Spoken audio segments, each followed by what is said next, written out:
Rise and shine. En anglais, expression ça veut dire li lè pour lever. OK? Li fait soleil. Rise and shine. Rise and shine, it's a beautiful day. Rise and shine. Rise and shine, rise and shine. Rise and shine. Rise and shine. Hey, rise and shine. Rise and shine. Rise and shine. Rise and shine, Buffalo. Rise and shine. Rise and shine. Hey, rise and shine. Spit it out. Expression ça en anglais, li vle di de bagay. Donc, premier sens lan, li vle di parler chaud. Alors, c'est le qui ou utiliser le pour faire moun nan, di ça la di en rapide. Eh bien, c'est spit it out. Deuxième sens lan, li vle di cracher. Ça veut dire moun nan gen bagay nan bouche li, en wap di cracher, eh bien, c'est spit it out. Spit it out. Spit it out. Spit it out. Spit it out. Spit it out. You should just spit it out. No, it's okay, just spit it out, it's fine. She could have spit it out. Spit it out. Come on, spit it out, man. Spit it out of your mouth. Such is life. En anglais qui vle di, c'est comme ça vie en est. C'est la vie. Such is life. Such is life. Such is life. Such is life. Such is life. Such is life. You bet. En anglais, expression ça gagne deux sens. Premier sens lan, li vle di of course. Donc c'est le qui aussi de yon bagay. Par exemple, si me dit comme ça, is my sister cute? OK? You bet. Donc là, moi dit, yes, she is. That means, of course, she is beautiful or of course, she is cute. Et deuxième sens là, li vle di, you're welcome. OK? De rien. Par exemple, yon moun zo, thank you. Et wap di, de rien, eh bien c'est, you bet. You bet. Sure, you bet. Sure, you bet. Jack Daniels? You bet. You bet. Yeah, you bet. Keep in touch. En anglais, expression ça veut dire rester en contact avec yon moun. Par exemple, si ma parle ensemble avec la m'a dit, OK? N'a rester en contact. Well, keep in touch. Well, keep in touch. I will keep in touch. Good night, we'll keep in touch. Keep in touch, okay? Keep in touch. Yeah. Keep in touch, okay? Hit me up. En anglais, expression ça veut dire mettez-moi au courant ou bien contactez-moi. Fais-moi connaître.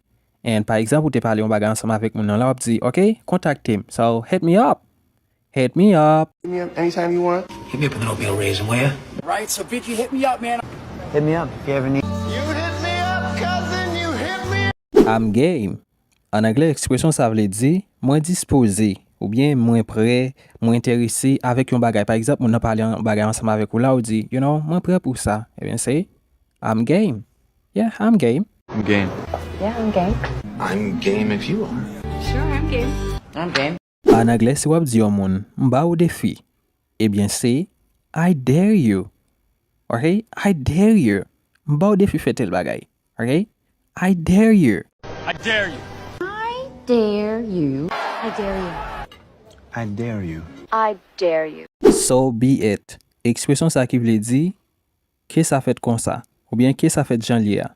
So be it. So be it. So be it. So be it. So be it. So be it. So be it. So be it.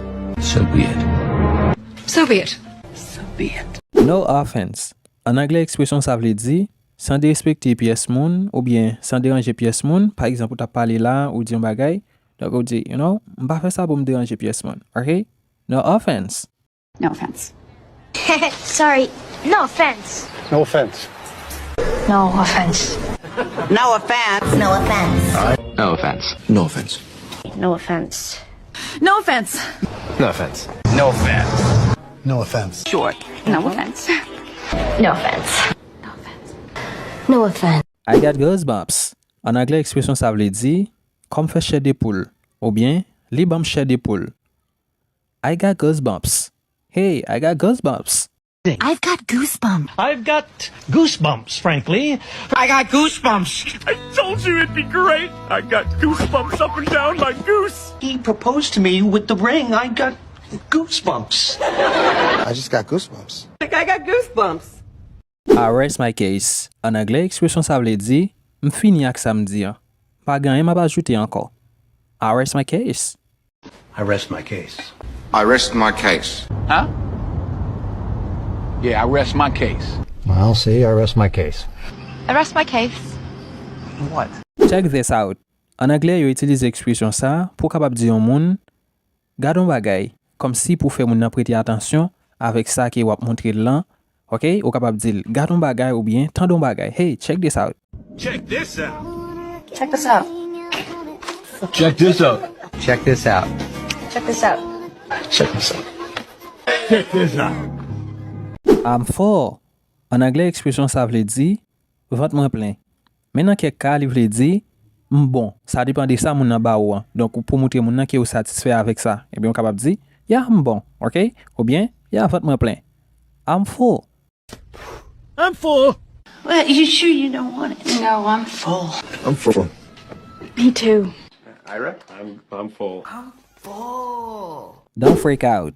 Expression ça en anglais, li vle di pa panike ou, pa fait tête chaud, OK? Rete tranquille, OK? Rete tête frette. Don't freak out. Now don't freak out, okay? Don't freak out. Don't freak out. Please do not freak out. No. God, Alex, please do not freak out about this. Freak out. Okay. Don't freak out. It's a bruise. Don't freak out. Kudos. En anglais, expression ça, yo utilise li c'est pour capable dire au monde félicitations ou bien bravo.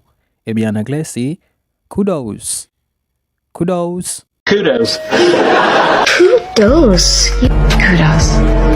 Well, kudos. Kudos. Kudos. Kudos. I mean it. En anglais, expression ça yo utilise c'est pour montrer sérieuxité avec yon bagay. Par exemple, m'a dit m'sérieux. I mean it. OK? M'sérieux ak ça m'dou là. I mean it. I mean it. I mean it, yo. I mean it. Kevin. I mean it.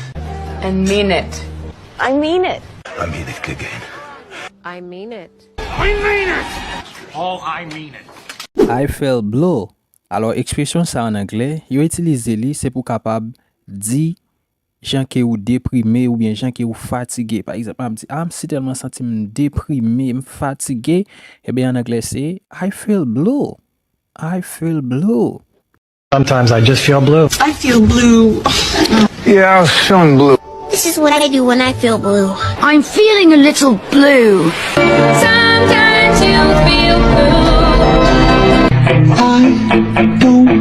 blue. You're breaking up. En anglais, expression ça, yo utilise c'est pour capable dire que les que ou parler ensemble avec yon moun, appel la couper. Ça veut dire pas ka bien tendre, il gagne bruit. OK? Eh bien en anglais c'est you're breaking up. I can't hear you. You're breaking up. You're breaking up. I can't hear you. You're breaking up. Hey, whoa! You're breaking up there.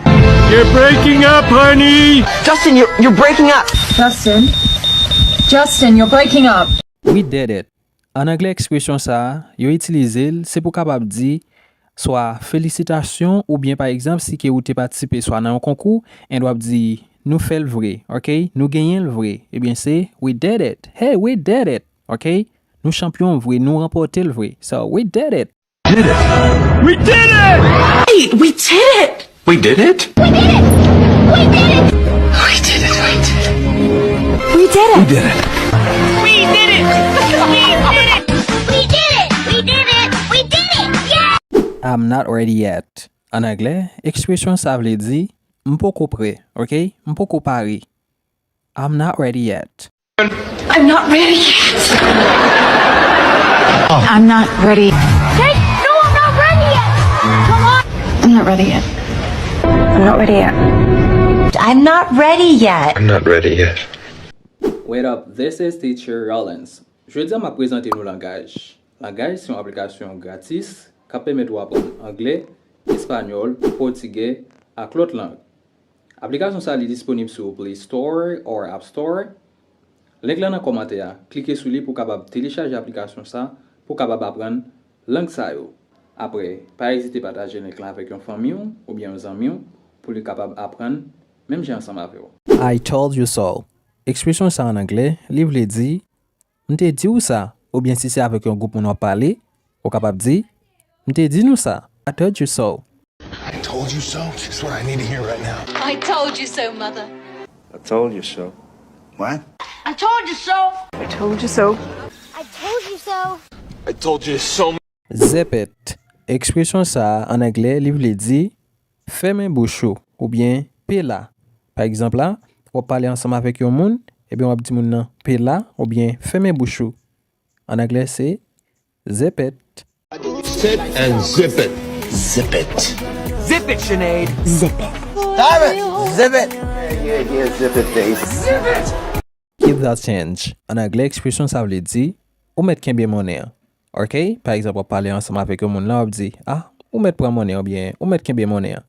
Keep that change. Keep the change. Keep the change. Keep the change. Keep the change. Keep the change. Keep the change. Keep the change. Don't rush me. En anglais, expression ça veut dire pas mettre chaud. Par exemple, là, on fait un bagay, mon nan comme si la mis au chaud, et on dit mon nan pas mettre chaud, eh bien c'est don't rush me. Hey, don't rush me. Now, don't rush me. Not yet. But don't rush me. Don't rush me. Wait a minute. Don't rush me. Don't rush me. Don't rush me. Have a good one. Expression ça qui veut dire passer une bonne journée. OK? Donc on parle ensemble avec un monde, on dit passer une bonne journée, eh bien c'est have a good one. Hey, have a good one. Good one. Have a good one. Have a good one. Have a good one. Have a good one. Okay.